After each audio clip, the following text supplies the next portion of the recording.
સર્વ વૈષ્ણવોને જય શ્રી કૃષ્ણ. પ્રભુ નંદ કુમારો મેં સ્વામીની વૃષભાનુજા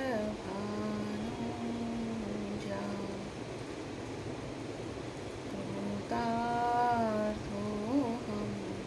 કૃતાર્થોહમ કૃતાર્થોહમ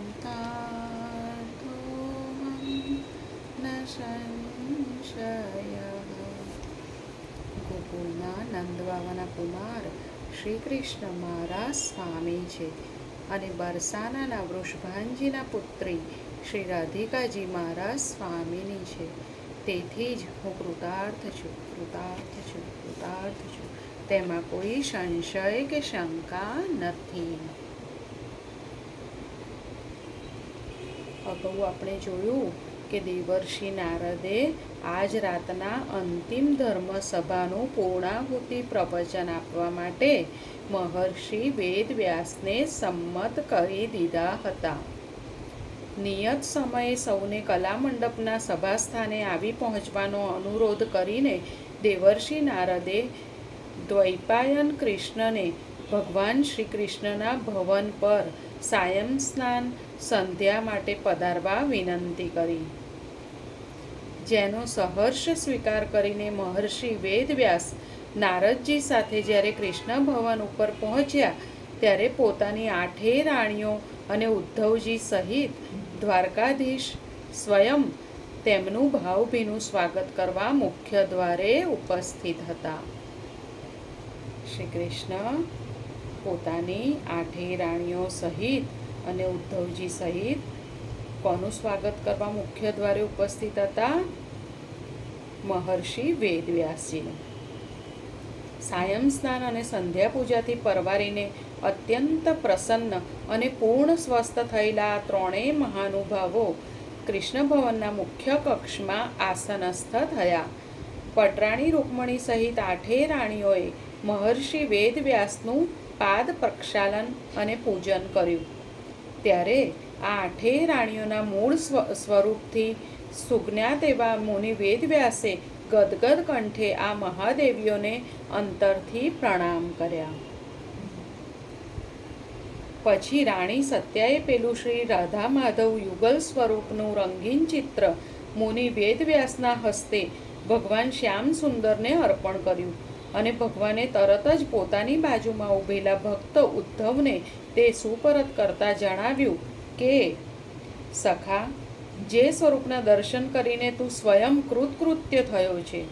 પ્રભુએ ઉદ્ધવને શું કહ્યું કે સખા, જે સ્વરૂપના દર્શન કરીને તું સ્વયં કૃતકૃત્ય થયો છે તે સ્વરૂપમાં ચિત્ર દર્શન આર્યાવર્તની પ્રજા પણ કરી શકે તે હેતુથી આ અમર ચિત્રકૃતિ હું તને સોંપું છું. હજી એકવાર વ્રજભૂમિમાં તારે જવાનું થશે. ત્યારે તું આ છબી લઈને જજે અને કોઈ સુયોગ્ય સુપાત્ર દ્વારા આ છબીને વૃંદાવન પહોંચતી કરજે. આ મારી અંતિમ ઈચ્છા છે, એવું પ્રભુએ ઉદ્ધવજીને કહ્યું. પટરાણી દ્વારા પ્રબંધ થયા મુજબ ફળાહાર અને દુગ્ધપાત્રો આવી જતા શ્રી કૃષ્ણના પરિવાર સાથે મહર્ષિ વેદવ્યાસે પ્રભુ પ્રસાદ આરોગ્યો. આજની આખરી રાત્રિ ધર્મ સભામાં મહર્ષિ વેદવ્યાસ શ્રી રાધાજી વિશે અને પોતાની અંતિમ રચના શ્રીમદ ભાગવત વિશે પહેલીવાર જાહેર પ્રવચન આપવાના છે એવું સાંભળ્યા બાદ રાણી રૂકમણીનો જીવ જાલ્યો રહે ખરો. આજે રાત્રિ ધર્મસભા છે તેમાં મહર્ષિ વેદવ્યાસ શું કહેવાના છે? શ્રી રાધાજી વિશે કહેવાના છે અને મહર્ષિ વેદવ્યાસની અંતિમ રચના શ્રીમદ ભાગવત વિશે જાહેર પ્રવચન આપવાના છે. અન્ય 7 રાણીઓ તો ક્યારનાય ઊંચી નીચી અને અધીરી થઈ ગઈ હતી. સૌની વતી પટરાણીએ પ્રસ્તાવ મૂક્યો કે ભગવાન વેદવ્યાસ સ્વયં અમારે આંગણે પધાર્યા છે અને જો અમે એમની દિવ્ય જ્ઞાનવાણીથી વંચિત રહી જઈએ તો એનાથી મોટું કમભાગ્ય બીજું કયું ગણાય? એમણે સ્વામીને અને મહર્ષિને ગદગદ કંઠે પ્રાર્થના કરી કે કેટલાય જન્મોના પુણ્ય બળે પ્રાપ્ત થતો આ અપૂર્વ મોકો અમારા હાથમાંથી સરી ના જાય તે માટે આપ કૃપા કરીને અમને ભગવાનની ભાર્યાઓના નાતે આજની સભામાં ઉપસ્થિત રહેવાની અનુમતિ આપો, તો અમારો અવતાર પણ સાર્થક થયો ગણાશે. પટરાણીની વિનમ્ર વાણીથી અત્યંત પ્રસન્ન થયેલા મહર્ષિએ શ્યામસુંદરની સામે જોયું તો પ્રભુ તો એમની ચિરપરિચિત મુદ્રામાં મરક મરક મલકી રહ્યા હતા. આ પણ ભગવાનની જ કોઈ લીલા માયા છે અને આની પાછળ નજીકના ભવિષ્યમાં આવિર્ભૂત થનારી કોઈને કોઈ દિવ્ય ઘટના સંકળાયેલી છે એટલું સમજી જતા આર્ષદ્રષ્ટા મુનિવરને વાર ના લાગી. તેમણે સહર્ષ અનુમતિ આપતા હર્ષ વિભોર થયેલી 8 રાણીઓએ તેમનો ચરણ સ્પર્શ કર્યો. થોડી જ વારમાં તૈયાર થઈને સૌએ કલા મંડપ તરફ જવા પ્રસ્થાન કર્યું. આ સ્થળે નવ રાત્રિથી દિવ્ય જ્ઞાનામૃતનું પાન કરી રહેલા સાધુ સંતો, ઋષિ મુનિઓ અને વિદ્વજનોએ તો ક્યારનીએ પોતપોતાની બેઠક સંભાળી લીધી હતી. વ્યાસપીઠ ઉપર બિરાજમાન સિદ્ધયોગી સૌને ભગવાન શ્રી કૃષ્ણના જીવનની કેટલીક રહસ્યમય ઘટનાઓ અંગે શ્રોતાજન દ્વારા પૂછવામાં આવતા પ્રશ્નોના ઉત્તર આપી રહ્યા હતા. તેમની બાજુમાં બેઠેલા રાજપુરોહિત અને કુલગુરુ આ પ્રશ્નોત્તરી કાર્યક્રમનું સંચાલન કરી રહ્યા હતા. ત્યાં દ્વારપાળ દ્વારા સંકેત થયો કે સ્વામી, મહર્ષિ અને દેવર્ષિ સભા સ્થાને પધારી રહ્યા છે. એટલે યોગીજી મહારાજનું કથન સમાપ્ત થતાં સૌને ઊભા થઈને ભગવાન શ્રી કૃષ્ણ, મહર્ષિ વેદવ્યાસ, દેવર્ષિ નારદ, ભક્ત ઉદ્ધવ તથા દ્વારકાધીશની 8 રાણીઓનો સ્નેહથી સત્કાર કર્યો. સૌ પોતપોતાના નિયત સ્થાને આસનસ્થ થયા. ત્યાર પછી સર્વપ્રથમ દેવર્ષિ નારદે નવરાત્રિ સુધી ચાલેલી આ ધર્મસભામાં આર્યાવર્તની ભાવિ પ્રજાના ચારિત્ર ઘડતરનું ઉત્તરદાયિત્વ જેમના શિરે છે તેવા આ ઉત્કૃષ્ટ કોટીના શ્રોતાવૃંદને પોતે તથા પરમ પૂજ્ય સિદ્ધયોગી મહારાજશ્રીએ જે જ્ઞાન પ્રદાન કર્યું તેનો સંક્ષિપ્ત અહેવાલ મહર્ષિ વેદવ્યાસ સમક્ષ પ્રસ્તુત કર્યો અને ઉમેર્યું કે પરમ શ્રદ્ધેય યોગીજી મહારાજે કૃષ્ણ અવતારના લીલા રહસ્યનું જે આધ્યાત્મિક અર્થઘટન કર્યું છે તે તો એટલું અપૂર્વ અને અનુપમ છે કે અત્રે ઉપસ્થિત વિદ્વજનો પૈકી કોઈ જો એને ભવિષ્યમાં ગ્રંથસ્થ કરવાની પવિત્ર ફરજ અદા કરશે તો કળીકાળની આર્યાવર્ત પ્રજા ઉપર તેમણે કરેલો એ બહુ મોટો ઉપકાર ગણાશે. નારદજીના દુરંદેશીયુક્ત આ સૂચનને શ્રોતાગણે હર્ષનાદ અને તાળીઓના ગડગડાટથી વધાવી લીધું અને ત્યારબાદ જિજ્ઞાસુ શ્રોતાગણ જેમને સાંભળવા માટે ક્યારનાએ ઉત્કંઠિત હતા તે મહર્ષિ વેદવ્યાસને પોતાની જ્ઞાનવાણીનું સૌને રસપાન કરાવવા દેવર્ષિ નારદજીએ વિનંતી કરી અને મહર્ષિ વ્યાસ મુનિએ સિદ્ધયોગી તથા યોગેશ્વર શ્રી કૃષ્ણને પ્રણામ કર્યા. આ અમૂલ્ય તક આપવા બદલ નારદજીનો આભાર માની પોતાનું પ્રવચન આરંભ્યું. સુખ્ય સાધુજનો. હવે કોણ બોલી રહ્યું છે? મહર્ષિ વેદવ્યાસ. શું કહી રહ્યા છે? સુખ્ય સાધુજનો, આપ સૌ જાણો જ છો કે મેં મારા માતેશ્વરી રાણી સત્યવતીના વંશજ કૌરવ પાંડવ વચ્ચેના કલહ બીજમાંથી પાંગરેલ મહાયુદ્ધની ભીષણ કથાને મહાભારત નામના મહાકાવ્યમાં આલેખી છે. આ કુળ કથા આલેખવા પાછળ મારા અનેક હેતુઓ હોવા છતાં હું અત્રે નિઃસંકોચ જાહેર કરું છું કે આ આખી ઐતિહાસિક ઘટનાના પ્રણેતા અને મુખ્ય સૂત્રધાર તો વંદનીય વાસુદેવ શ્રી કૃષ્ણ જ છે. અને તેથી દ્વાપર યુગમાં આપણી વચ્ચે વિદ્યમાન આ અવતારી પુરુષે જે 3 મુખ્ય આશયથી અવતાર ધારણ કર્યો છે. કોણે? શ્રી કૃષ્ણે દ્વાપર યુગમાં 3 મુખ્ય આશયથી અવતાર ધારણ કર્યો છે. કયા 3 મુખ્ય આશય? પરિત્રાણાય સાધુનામ, વિનાશાય જ દુષ્કૃતામ અને ધર્મ સંસ્થાપનાર્થાય. તેને ચરિતાર્થ કરવા તેમણે કંસવધથી માંડી કુરુક્ષેત્રના યુદ્ધ સુધી જે ભગીરથ જહેમત ઉઠાવી છે તેને શબ્દદેહે અજરામર કરવાના મુખ્ય હેતુથી જ મેં આ મહાભારત મહાકાવ્યની રચના મારી આર્ષ દ્રષ્ટિથી કરી છે. પરંતુ હું આપને તદ્દન સત્ય કહું છું કે આ રચના કર્યા બાદ મારા આત્માને જરા પણ શાંતિ ન મળી. ઉપરથી મારો માનસિક સંતાપ અને પરિતાપ ખૂબ વધી ગયા. સાત્વિક અજંપા ભર્યા માનસિક દ્વિધામાંથી મુક્ત થવા ત્યાર પછી મેં 18 પુરાણ રચ્યા. વેદવ્યાસે શું કીધું? મહાભારત મહાકાવ્ય રચ્યું એ પછી એમને જરા પણ શાંતિ તો ન મળી, પરંતુ માનસિક સંતાપ પણ ખૂબ વધી ગયો. એ પછી એ દ્વિધામાંથી મુક્ત થવા માટે એમણે 18,000 પુરાણ રચ્યા. 18 પુરાણ રચ્યા. સાત્વિક અજંપા ભર્યા માનસિક દ્વિધામાંથી મુક્ત થવા ત્યાર પછી મેં 18 પુરાણ રચ્યા. પરંતુ તેના થકી પણ મને માનસિક પરિતૃપ્તિ અને શાશ્વત શાંતિ પ્રાપ્ત થયા નહીં. ત્યારે મારી આંતરિક અશાંતિ અને દ્વિધાજનક પરિસ્થિતિ જાણી ગયેલા દેવર્ષિ નારદે મને સાચો રાહ ચીંધ્યો. આ બધું આપણે શ્રીમદ ભાગવતમાં જોયું છે કે એમને શાંતિ નહોતી મળી.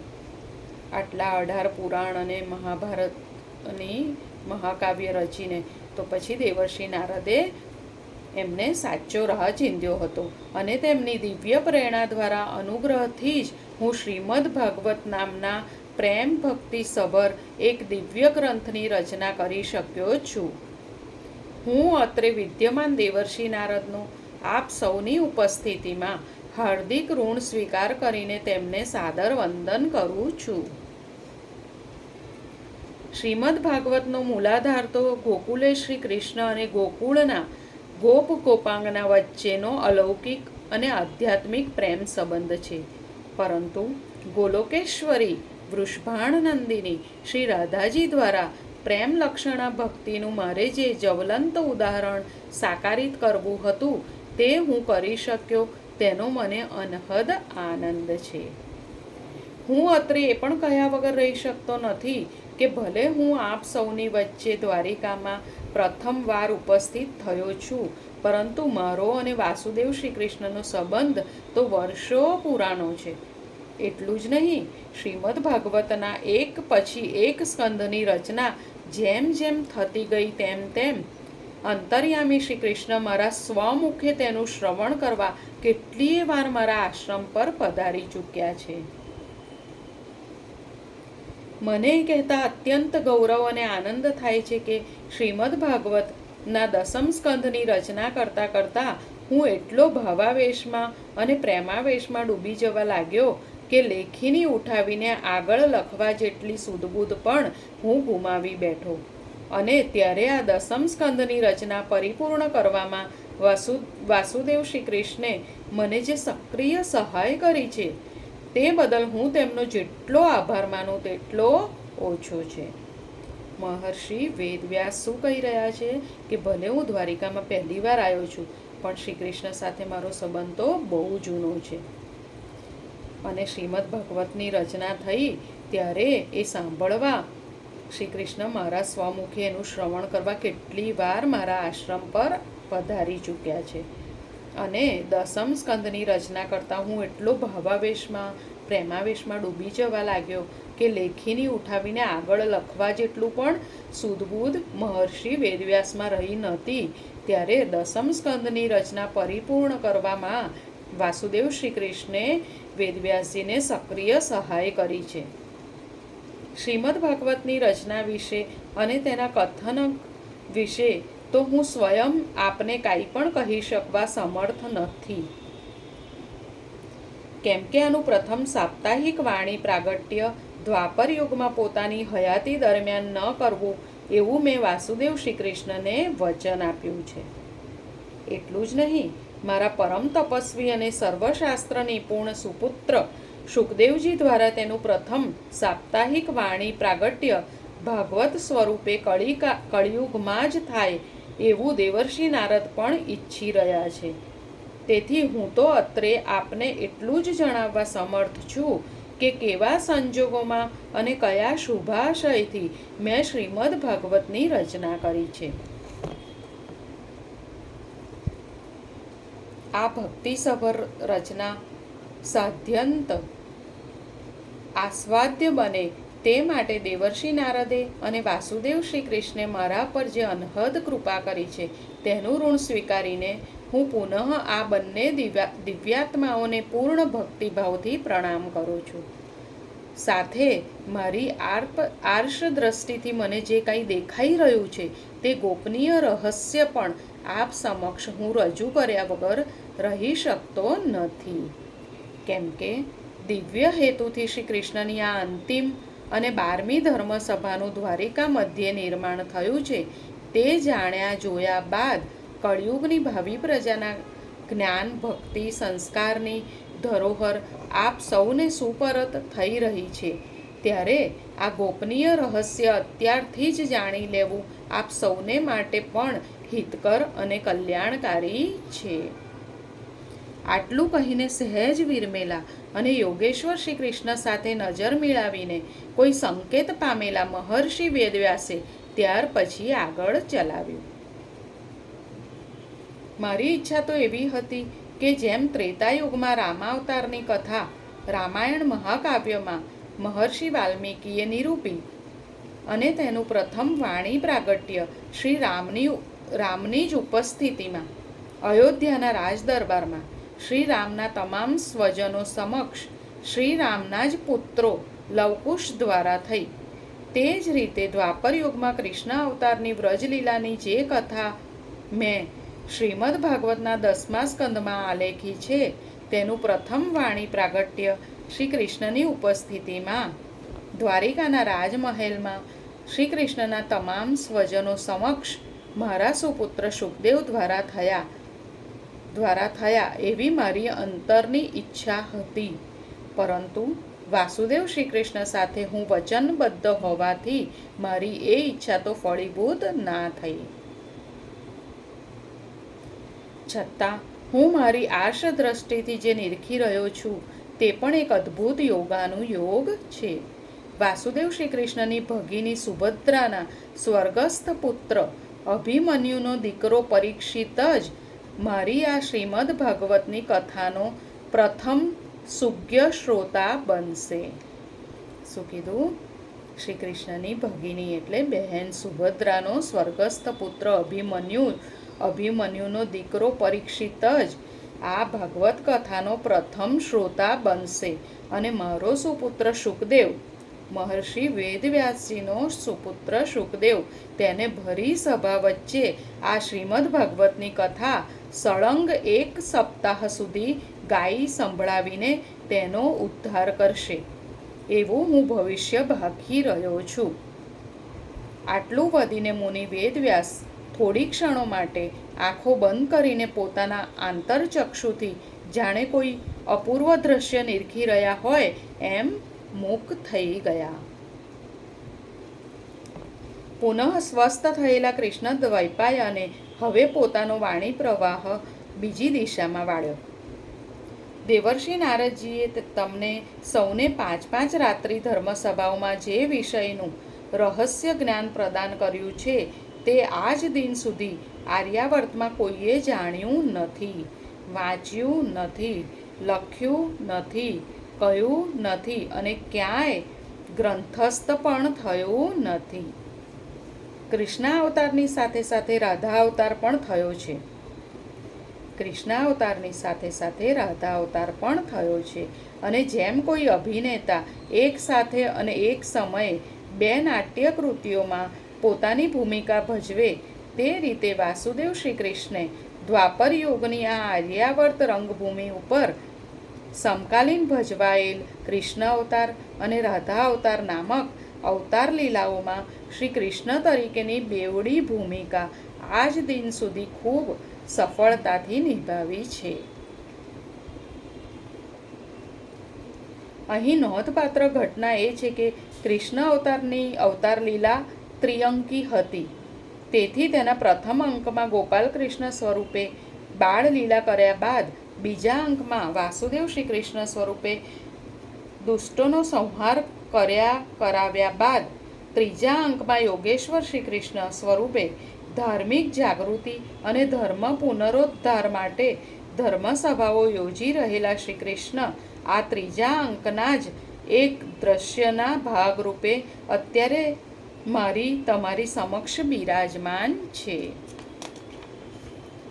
આટલું કહીને બાજુમાં પડેલી પોતાની પુષ્પમાળા મહર્ષિ વેદવ્યાસે વાસુદેવ શ્રી કૃષ્ણના કંઠમાં જ્યાં આરોપિત કરી ત્યાં તો પ્રચંડ હર્ષનાદ સહ શ્રોતાવૃંદે તાળીઓના ગડગડાટથી અને સ્વર્ગીય દેવતાઓએ અંતરિક્ષમાં દુંદુભીનાદ કરીને આ યુગ પુરુષના પ્રભાવશાળી વક્તવ્યને અને અર્થઘટનને વધાવી લીધું.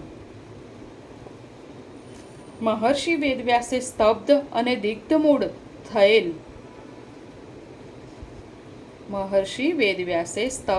દિગ્ધમૂઢ લઈ ગયેલ વિદ્વજનોની સભાને સંબોધતા હવે આગળ કહ્યું. એમણે શું આગળ કહ્યું એ આપણે આવતા વખતે જોઈશું. આજે સૌને જય શ્રી કૃષ્ણ. રાધે રાધે.